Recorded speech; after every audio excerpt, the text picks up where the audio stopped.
जो पेट्रोलियम है सबसे ज़्यादा कहाँ निकलता है, ऑफ शोर निकलता है, यानी कि इंडियन मेन लैंड पे नहीं निकलता है, सी शेल्फ पे निकलता है, जिसको हम बोलते हैं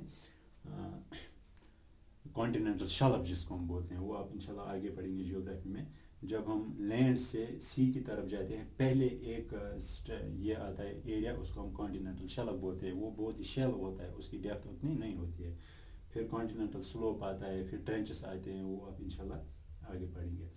तो ऑफ शोर जो है, ऑफ शोर एरियाज सबसे ज़्यादा 24 to 25% ऑफ शोर एरियाज में से इंडिया के मिनरल्स निकलते हैं। तो उसके बाद जो स्टेट बहुत ही मिनरल रिच है, उड़ीसा, ठीक है। उड़ीसा में ऑलमोस्ट 13% की कुछ, ठीक है। उसके बाद है कर्नाटका, आंध्र प्रदेश, इनमें 9% कुछ, इसमें भी 9%। तो ये डिस्ट्रीब्यूशन इसकी है। तो सबसे ज़्यादा मिनरल्स कहाँ पे है, ऑफ शोर पाए जाते हैं, यानी कि मेनली वो पेट्रोलियम है, ठीक है, क्रूड पेट्रोलियम जिसको हम बोलते हैं। उसके बाद अगर आप मेन लैंड इंडिया में देखेंगे, उड़ीसा में सबसे ज़्यादा मिनरल्स पाए जाते हैं, फिर कर्नाटका, आंध्र प्रदेश, झारखंड, छत्तीसगढ़, इन स्टेट्स में। यानी कि जो इंडियन डेक्कन प्लेट्यू जो है उसके नॉर्थ ईस्टर्न पार्ट में ज़्यादा, वो बहुत ही मिनरल रिच एरिया है। अगर आप ये देखेंगे इंडिया का ये हिस्सा, साउदर्न हिस्सा, तो ये जो डेक्कन प्लेट्यू है यहाँ पे, ये मान लीजिए आप डेक्कन प्लेट्यू है, डेक्कन प्लेट्यू के नॉर्थ ईस्टर्न पार्ट में, ठीक है, इस पार्ट में ये पार्ट बहुत ही ज़्यादा मिनरल रिच पार्ट है इंडिया का। तो ये हो गई डिस्ट्रीब्यूशन, फ्यूल मिनरल्स कितने हैं, मेटलिक मिनरल्स कितने हैं, non metallic minerals, region wise distribution, of शोर मिनरल्स, उड़ीसा ऑफ शोर कितने निकलते हैं, कितने परसेंटेज ऑफ मिनरल्स उड़ीसा में, कितना कर्नाटका, आंध्र प्रदेश। तो ये हो गया। इसके बाद हम देखेंगे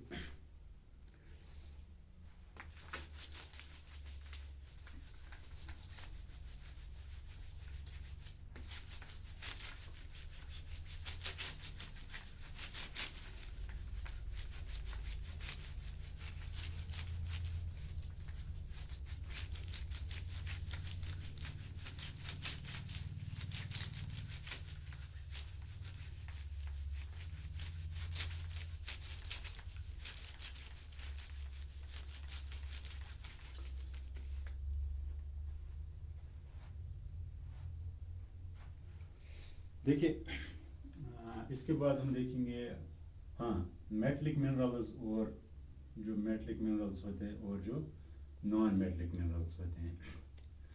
पेट्रोलियम जो फ्यूल मिनरल्स हैं उसके बारे में हम बाद में बात करेंगे। पहले हम मेटलिक और नॉन मेटलिक मिनरल्स में डिफरेंस देखेंगे।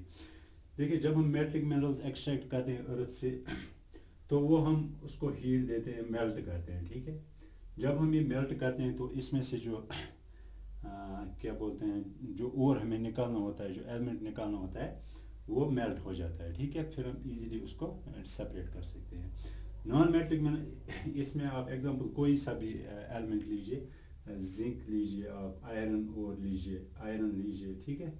ये जिंक, आयरन, एल्युमिनियम, लेड, ये सारे एक्सट्रैक्ट हो जाते हैं बाय मेल्टिंग, ठीक है।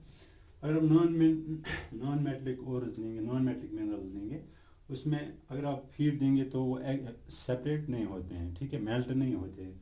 इसमें आपको पता है सैंड है, ठीक है, जिप्सम है, ग्रेवल है, ठीक है। ये कुछ नॉन मेटलिक मिनरल्स हैं जो मेटल्स के नहीं बने हुए हैं, ठीक है।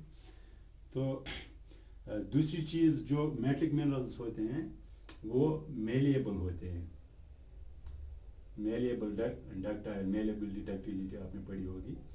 तो अगर आप उसको हैमर करेंगे, ठीक है, उस पर जैसे हम आयरन को हैमर करते हैं, तो वो क्या होता है, उसके शीट्स बन जाते हैं, वो टूटता नहीं है। इसी तरह से इसके बारे से अगर आप नॉन मेटलिक मिनरल्स देखेंगे, अगर आप उनको हैमर करेंगे तो वो टूट जाएंगे, दे ब्रेक, ठीक है। तो ये मेलेबल और डक्टाइल होते हैं। इनको आप इतना हैमर कर सकते हैं कि वायर बना सकते हैं, जैसे कॉपर वायर होती है, एल्युमिनियम वायर होती है। तो वो आप नॉन मेटलिक मिनरल्स में नहीं कर सकते हैं। दूसरी चीज़ अगर आप देखेंगे इसमें और क्या होता है, ये हार्ड होते हैं, हाँ जी। तो मेटलिक मिनरल्स हार्ड होते हैं, नॉन मेटलिक मिनरल्स उतने हार्ड नहीं होते हैं, रिलेटिवली सॉफ्ट होते हैं। और मेटलिक मिनरल्स में लस्टर होता है, यानी कि शाइन होती है, वो शाइनी होते हैं। Zinc, iron, aluminium, lead, gold, silver, वो लस्टर होता है, उनमें शाइन होती है। नॉन मेटलिक मिनरल्स में लस्टर नहीं होता है, वो सॉफ्ट होते हैं, वो नॉन शाइनी होते हैं। तो ये हो गया मेटलिक और नॉन मेटलिक मिनरल्स के बारे में कुछ। इसके बाद अगर आप देखेंगे इम्पोर्टेंस क्या है मिनरल्स की, मिनरल्स क्यों फ़ायदेमंद हैं। नंबर वन कि एम्प्लॉयमेंट वो जनरेट करते हैं। जो हम क्या करते हैं, माइनिंग करते हैं, मेटल मिनरल्स की माइनिंग करते हैं, हम मिनरल्स निकालते हैं ज़मीन से माइनिंग के ज़रिए, तो एम्प्लॉयमेंट मिलता है लोगों को। जो वो माइनर्स होते हैं, जो वो डिग करते हैं मिनरल्स वगैरह, तो उनको एम्प्लॉयमेंट मिलता है, रोज़गार मिलता है। एक तो ये तकरीबन 1-2 मिलियन लोग इंडिया में उनका एम्प्लॉयमेंट सोर्स ऑफ इनकम, उनका एम्प्लॉयमेंट इसी से मिलता है। किससे? माइनिंग से, माइनिंग ऑफ मिनरल्स से। तो दूसरा अगर आप देखेंगे, हम एक्सपोर्ट कर सकते हैं, ये करते हैं ये मिनरल्स, ये मेटल्स वेटल्स, फिर यहाँ ओर्स भी हम करते हैं। जैसे हम आयरन ओर करते हैं export through the port of Visakhapatnam to Japan, ठीक है। तो आयरन ओर, बहुत सारी ओर्स हम कर सकते हैं एक्सपोर्ट। तो एक्सपोर्ट करने के बाद हमें मिलता है फॉरेक्स, जिसको हम बोलते हैं फॉरेन एक्सचेंज, जो हम करेंसी वहाँ से मिलती है, ठीक है। तो पैसा मिलता है, हो गया ये दूसरा।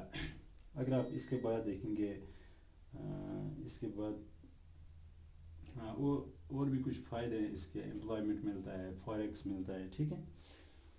तो इसके बाद अगर जो इंडस्ट्रियल आउटपुट मिलता है,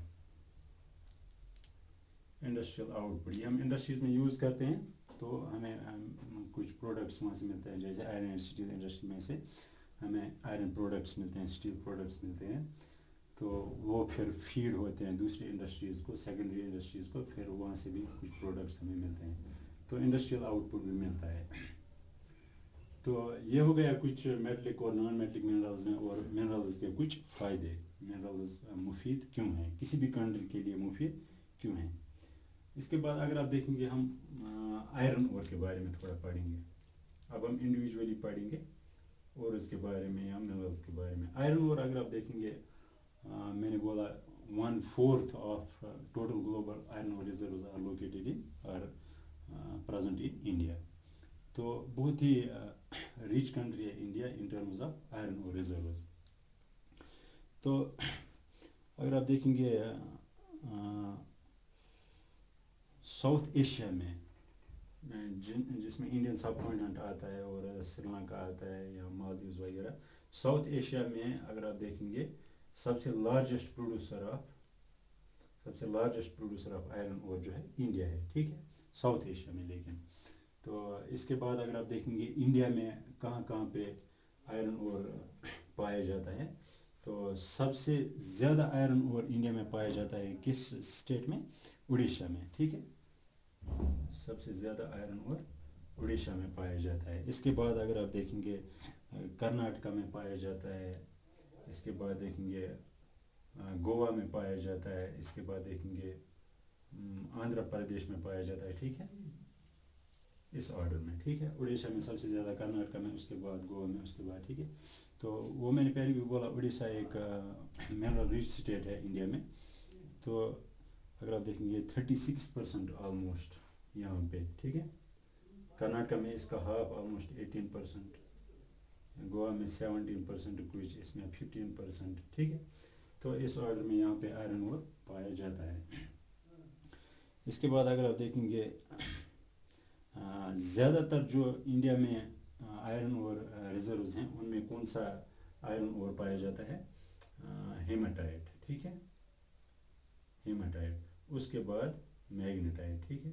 लेमनाइट और साइड्राइट जो है, उनमें आयरन कंटेंट उतना ज़्यादा नहीं होता है, वो सिग्निफिकेंट उतने नहीं हैं। तो हेमाटाइट दूसरे नंबर पर आता है इन terms of purity of iron.